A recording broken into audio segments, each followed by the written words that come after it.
Welcome to Let's Talk Petty. We're not petty, but we love talking about it. And we love talking about broken telephones and broken TVs. I'm Andrew. I'm Kate. What was your broken TV like? Let us know. What noises did your broken TV make? How are they going to let us know what the noises of their broken TVs made? They could send us a message. It's Okay. something we'd all like to find out about. That is definitely not. All right, well, let's cancel that and we'll just talk about our mini episode for today. What story do you have for us, since we're not going to be able to listen to hear what people's broken TVs sound like? Well, I have a story that, of course, again, I can relate to because it's from the service industry. Here we go. Another Kate rant. Here we go. No, I don't think I'm going to rant about this one. I just think it's funny because it's a situation that I've encountered several times. So it's funny. This Let's is hear from it. Let's hear it. Tamara is Redditine. Wonder what her name is when she's not Redditing. You don't want to know. Man. So it says, throughout the evening, we're just talking about this guy who came in. He was the picture of courtesy and good manners. He complimented me, thanked me every time I came to refresh waters or check on the table. But did he use her name? Oh, God, I hope not. Probably. He sounds like a douchebag that would. Made a point to be forgiving of a kitchen mistake. Super extra nice. The dream customer, really. I appreciated it, but didn't delude myself that I was the source and figured he was just in a good mood because the date was going well. They were chatting, laughing, having a good time. So I assumed I was an indirect beneficiary. How many people do you think, just to go off on a small tangent, how many people do you think are on dates or whatever, they're trying to impress someone and they act differently at a restaurant with a date versus how they would act if they were at a restaurant by themselves or with just one of their bros? Are you serious? No, it's a real question. Yeah, I'm Like, serious. I would say 90% of the people on dates don't act how they normally would act. The other 10% who act like morons, I would guess they don't get a 75, second date. But you think it's higher than that? Well, as someone who worked That's as a why I'm server, asking yes, you. I would say it's a 90%. My 75% guess was way off. I've never worked as a server. I wouldn't know. That's what I'm saying, 90%. And then the other 10% who act like they would when they go out to eat, either the person that they're on the date with is either appalled and you know they're either going to leave, they're going to quote unquote go to the bathroom and not come back, which yes, has happened, or they are just like them and they love it. And then you have two morons sitting at the table acting the same and you're just like, I want to kill them both. And when you have that situation where there's two morons acting really dumb, what percentage of the time do they just get hammered while they're sitting there? Yeah, it was a little bit higher up there. 50? 60? 61. I'll say 70% of the time. Wow. Interesting. And they would always order the happy hour Long Island iced teas because they have the most alcohol in them. You know where Long Island iced teas are really strong? Canada. That was very random. It's also from The Office when they went to Winnipeg. Oh, You know what they say about Canada? The Long Island iced teas are always stronger. That was good. Thank you. I That's stumped very you. That's good. You rare. did. That rarely happens. You did stump me. Totally forgot that. Andy and Oscar. Look at me. All right. He was certainly in some kind of celebratory mood because he was sparing no expense. He asked for our highest quality wine. She got our most expensive entree. He ordered one of every appetizer for her to sample when she made a remark that she was having trouble deciding. It was a real feast. Give me a break. And I can see so many things I'd like to say, but I am not going to. Okay, well, just so you know, I have seen that where they've ordered like almost all of the appetizers. Oh, you can't decide. Oh, no expense spared by me. No wonder men start to hate women like our last episode. Oh, she made me go out on a date, and I had to buy all the appetizers, and she bought the most expensive drinks. He is the one who is doing this, not Yes, her. I know. So the evening starts wrapping up and I get their check. I ask if they'll be together or separate. She starts to say separate, but he makes a big deal of saying, oh, are you kidding? Together, definitely together. You never have to pay when you're with me, babe, and so on and so forth. Then slides me a credit card. Yes. I tried. I had to go off mic for a second and just dry heave. Yeah. Some of it probably got picked up. Just complete icky person. I get Hey, everything. babe, remember that time we went out to eat and I was like, you were never going to have to pay for everything. And then my credit card was declined and you had to pay for it. And you're like, I got you, babe. No, I don't remember that. Good. I'm glad. I guess I blocked it from my memory. I get everything sorted and bring out the receipt. He fills it out and it came to $289 total. He doesn't even blink and makes a big show of leaving a $100 tip. He thanks me for my service and emphasizes what a lovely night they've had. Was this girl just out of his league and he's trying to impress her? That's what it sounds like. Of course, a tip that size is exceptional, so I thanked him profusely. He said there was no need to thank him and goes on a big tear about how underappreciated waitstaff are and to just think of it as a stand-in for all the ingrates who didn't treat me right, going, don't plan to tip, don't plan to eat out, you know? Looking at the mesmerized girl the whole time and not giving me a glance. He's not wrong. What? If you're not going to tip, don't go out to eat. No, he's not wrong, but usually the people that are saying stuff like this and making a big show instantly would set red flags off in my head. Oh, this person's But would it up impress to you something.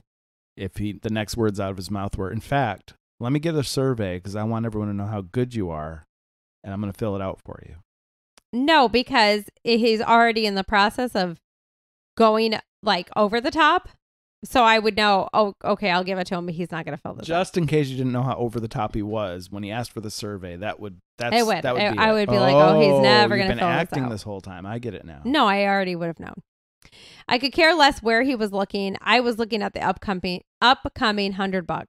I thanked him again and said I hoped to see them back soon, and that was that. So he helps her into her coat and off they go. Great night. I was riding high. About 90 seconds later, he's back in the door without her going, I think I left my... Then when the door shut and looking to make sure she was out of earshot, he goes, without the slightest shade of shame or embarrassment, mark the tip down to $20, hon. I was No. just playing it up for my date. You understand? And turns to go. After he left, I would have taken that $20 and put a 1 in front of it and made it $120. No. Is that what I was going to say? Is that what happened? No, you can't do that. You literally can't do that. You will get arrested. Well, why didn't he get arrested for changing it? He just stole $80 from this girl. No, he didn't. It was his card. So if he wants to come back in and change the tip, he can change the tip. My rule is if you give me money, you can't take it back. Well, that would be a great rule, but it doesn't apply here. So then she goes on to say, I understood, but not how he hoped I would. I couldn't make a scene in the middle of work. That's not my place. So I just said one more time in order to give his conscience a chance to sink in. Okay, sir, you'd like to amend your tip from $100 to $20. Is that correct? And even though I didn't show a hint of displeasure in my voice, he shot back, extremely hostile. Yes, and if I see a cent over the 20 on there, I'm going to dispute the whole meal with my credit vendor. And this was a $289. Is that what it was? Mm-hmm. So he's not even leaving a 10% tip. He's not even. So he's don't barely try to leaving pull. Yes, and he says so. 5% Don't tip. try to pull anything. Hold on. Yeah, $289. It's a hold pretty on. terrible tip. Yeah. The most frustrating part of this. That's funny. The most frustrating part of this for me was not even going from an over 30% tip to under 10%, just like you just said, but rather that this poor girl was being strung along with no idea of who the guy was behind her back. It was extremely manipulative of him. Probably Bubble Bass. It was extremely manipulative of him, which is a major red flag, which everything that he was doing the whole time was a major red flag. The whole thing was manipulation. Hey, look at how rich I am. Look how much money I'm going to spend. You'll never have to pay for anything, babe. I've had my fair share of toxic relationships in the past and really wish someone had pulled the blinders off my eyes so desperately want to do something to alert this girl to the trick the guy had pulled, hoping it would be a catalyst to her questioning his other actions. But again, I was at work and that just wasn't my place. So I altered the bill and that was that.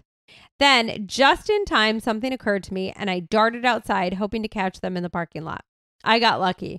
They'd parked on the street instead and he was still dealing with the parking meter. So I flagged him down and rushed across the street, nearly stumbling into traffic in my haste for a delicious moment.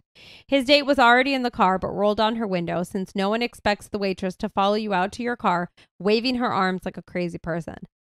I made it across and said, more than loudly enough for her to hear, "Sir, we amended your tip from $100 down to $20 as you requested, but you'll actually need to fill out a different receipt reflecting your new total for our records. Your old receipt still has your original tip of $100 written on it, but since you just came in and asked us to change your change to $20 instead, we can't have a discrepancy in our records. I hope you understand. This is just a bookkeeping regulation that goes way above me. It has nothing to do with your retroactively downgrading your tip from $20 to $100.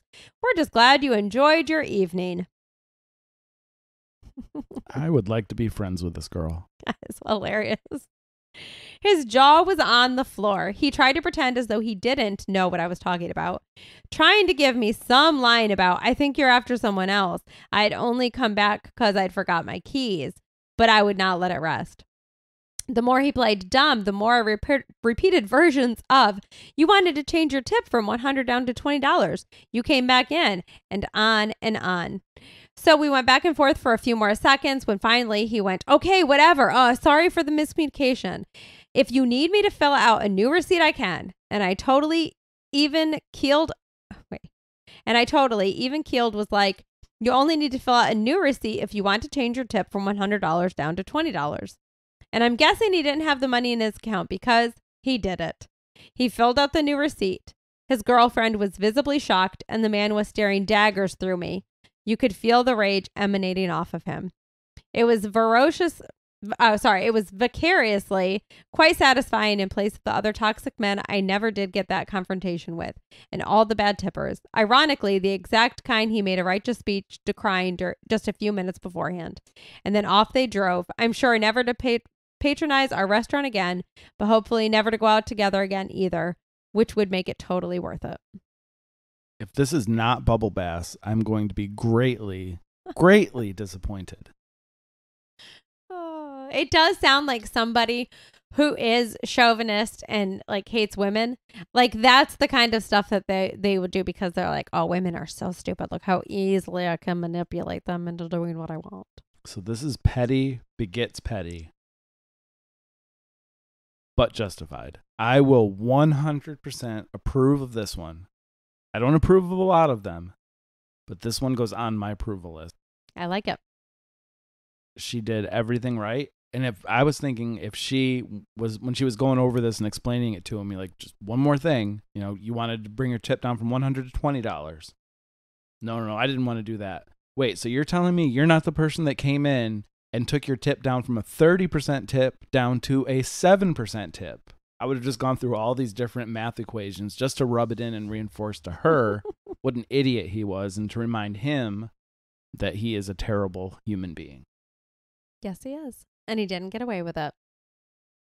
But what's scary, I don't know about scary. It could have potentially been scary to think about if someone's going to act like that, what he did to this woman afterwards. I don't know, like physically or verbally. Could have been pretty mean. Wait, because to the he was server? mad to this girl he was with, just because he was embarrassed. Yeah, maybe. But it sounds like they were too new in the situation. I also would have loved to hear that conversation in the car as they were driving away. It probably was so awkward. Do you think they even said another word? I think he probably tried to get a conversation going and make it not awkward. Like, "Hey, she's pretty crazy, huh? I don't know. I can't believe the whole situation just happened. Oh my God." And try to make it sound like it was the server and not him. That's my guess. What would have been really funny is if the girl he was on the date with posted the same version of this story somewhere else. And now there's two people telling the story about him somewhere on the internet, which it probably is. Yeah, That you've is said one that- of those Yeah, you've said that stories. before. That's like, I'd love to find it accidentally, like run across the other version, like the other side of it. Because that's just, I mean, that's a whole, it's the same story, but it's a whole nother story Yeah. at that point. Like I Interesting. went out with this guy who tried to act like he was so wealthy and I didn't have to worry about anything. Just to hear what she was thinking during this whole dinner thing that they went to. Maybe she was impressed. I don't know. Sometimes Is that impressive? to some people it is. Oh, it seems so. It's such a gross way to try to impress somebody through money. And that's why you like me, because I never have more than a couple dollars in my pocket. And you're like, wow, he's so attractive because he never carries money on him. And he never has any extra money to spend on me. That's what you always tell people when you're like, what's kept you together all these years? Lack of money. He doesn't spend a lot of money when we go out to eat. I want dessert or an appetizer. And he's like, no way, can't afford it. I'm like, yes, I love that. Ooh, so sexy.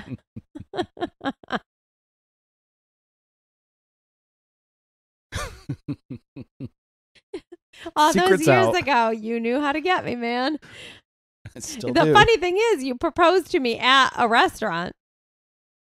And that's how you got me to say yes. Because I was like, well, let's celebrate with dessert. And you were like, nope. You already know I can't afford it. And then you're looking around at everybody like, do you believe this chick? And you're like, your next words out of your mouth. You could literally say anything to me right now, and I would agree to it. I would. And you I'm were like, in love with you. okay, will you marry me? Oh, I gotta say yes now. How could I turn down a person like that? What a great love story. I will say, as a disclaimer, not all of that is true. What? I usually have like $5 in my pocket, Yeah. Yeah, you do. and I'm always up for buying an appetizer. My God, don't call it an appetizer. Well, that was a good story. I really did like that one. Yeah, I thought it was pretty good too. It made me laugh. That was very good, but I still feel a little empty because I want to hear the other side of it. Yeah. I want to hear what that date's version of it was. Well, maybe one day. So if that is We'll come you, across if you it. happen to be the person, please tell us. Or make up a version of it and send it to us. I would read it. Let's read some Let's Talk Petty fan fiction. That would be really funny, actually. See what somebody could come up with for that. If you're good at writing some stories, I know we have some writers and whatnot that do listen. Write us some LTP fan fiction and tell us what that girl on the date, what her reaction was, what her version of the story was. And I we'll like read it. That's a good idea. And if you're not going to do that, just go to our website, letstalkpetty.com. Catch us on Twitter, Let's Talk Petty Pod. Listen to old episodes. As always, just wait for new episodes to come out. Tell your friends, tell your family, tell your enemies, tell your framinies. No. Friends, family, enemies, framinies. Mm. I'm going with framinies. Is this like your new way of ending our podcast? Yes. Just tell somebody about an episode. Yes. Tell somebody. Keep it short and sweet. Tell someone about an episode, and we'll talk to you next week. See you then.